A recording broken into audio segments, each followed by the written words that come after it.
ಬೆಂಡೆಕಾಯಿ ಫ್ರೈ ಮಾಡಲು ಬೇಕಾಗಿರುವ ಪದಾರ್ಥಗಳು: ಮೊದಲಿಗೆ ಬೆಂಡೆಕಾಯಿನ ನೀಟಾಗಿ ತೊಳ್ಕೊಂಡು ಒರೆಸ್ಕೊಂಡು ಈ ಥರ ಮಧ್ಯದಲ್ಲಿ ಈ ಥರ ಕಟ್ ಮಾಡಿ ಇಟ್ಕೊಬೇಕು.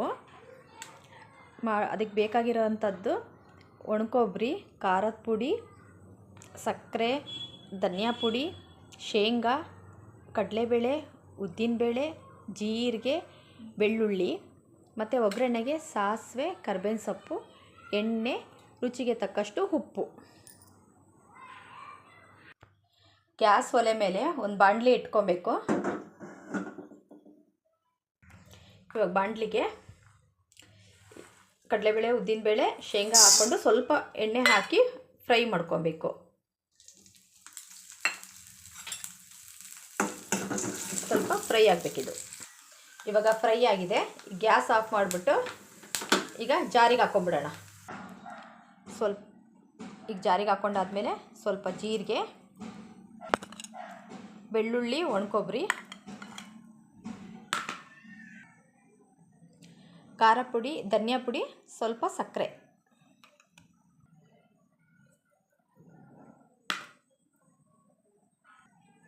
ರುಚಿಗೆ ತಕ್ಕಷ್ಟು ಉಪ್ಪು, ಇದಿಷ್ಟು ಹಾಕಿ ನೀರು ಹಾಕ್ಲಿಲ್ದಂಗೆ ನೈಸಾಗಿ ರುಬ್ಕೊಂಬರ್ಬೇಕು.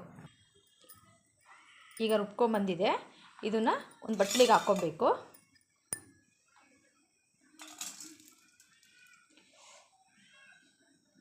ಈಗ ಬಟ್ಲಿಗೆ ಹಾಕ್ಕೊಂಡಾಗಿದೆ. ಈಗ ಇದನ್ನು ಬೆಂಡೆಕಾಯಿ ಒಳಗೆ ತುಂಬಬೇಕು. ಈ ಥರ ಬೆಂಡೆಕಾಯಿ ಸೀಳ್ಕೊಂಡಿರ್ತೀವಲ್ಲ, ಇದರೊಳಗೆ ಈ ಪುಡಿನ ತುಂಬಬೇಕು.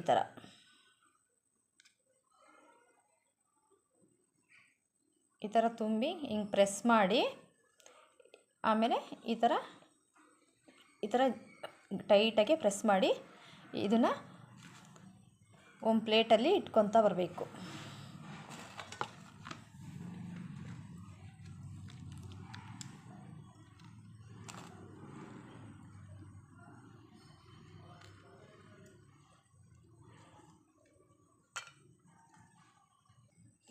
ಈ ಥರ ಎಲ್ಲದಕ್ಕೂ ತುಂಬಿಕೊಂಡು ರೆಡಿ ಮಾಡಿ ಇಟ್ಕೊಬೇಕು.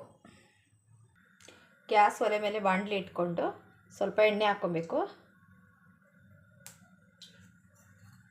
ಎಣ್ಣೆ ಕಾಯಕ್ಕೆ ಬಿಡಿ. ಇವಾಗ ಎಣ್ಣೆ ಕಾದಿದೆ. ಸ್ವಲ್ಪ ಇಂಗು,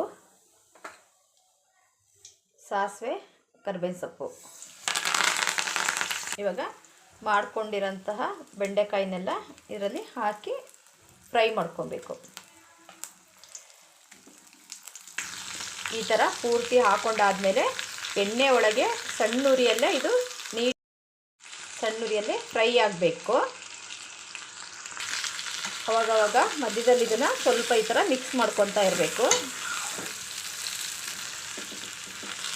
ಈಗ ಒಂದು ಪ್ಲೇಟ್ ಮುಚ್ಚಿ ಸಣ್ಣ ಉರಿಯಲ್ಲೇ ಬೇಯಕ್ಕೆ ಬಿಡಬೇಕಿದು ಎಣ್ಣೆ ಒಳಗೇನೆ. ಈ ಥರ ತಿರುಗಿಸ್ಕೊಬೇಕು.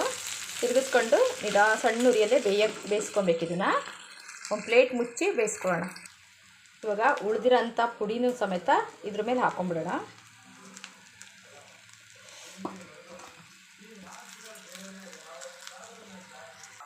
ಈಗ ಬೆಂಡೆಕಾಯಿ ಫ್ರೈ ರೆಡಿಯಾಗಿದೆ. ಈಗ ಗ್ಯಾಸ್ ಆಫ್ ಮಾಡಿ ಒಂದು ತಟ್ಟೆಗೆ ಸರ್ವ್ ಮಾಡ್ಕೊಳ್ಳೋಣ. ಬೆಂಡೆಕಾಯಿ ಫ್ರೈ ರೆಡಿಯಾಗಿದೆ.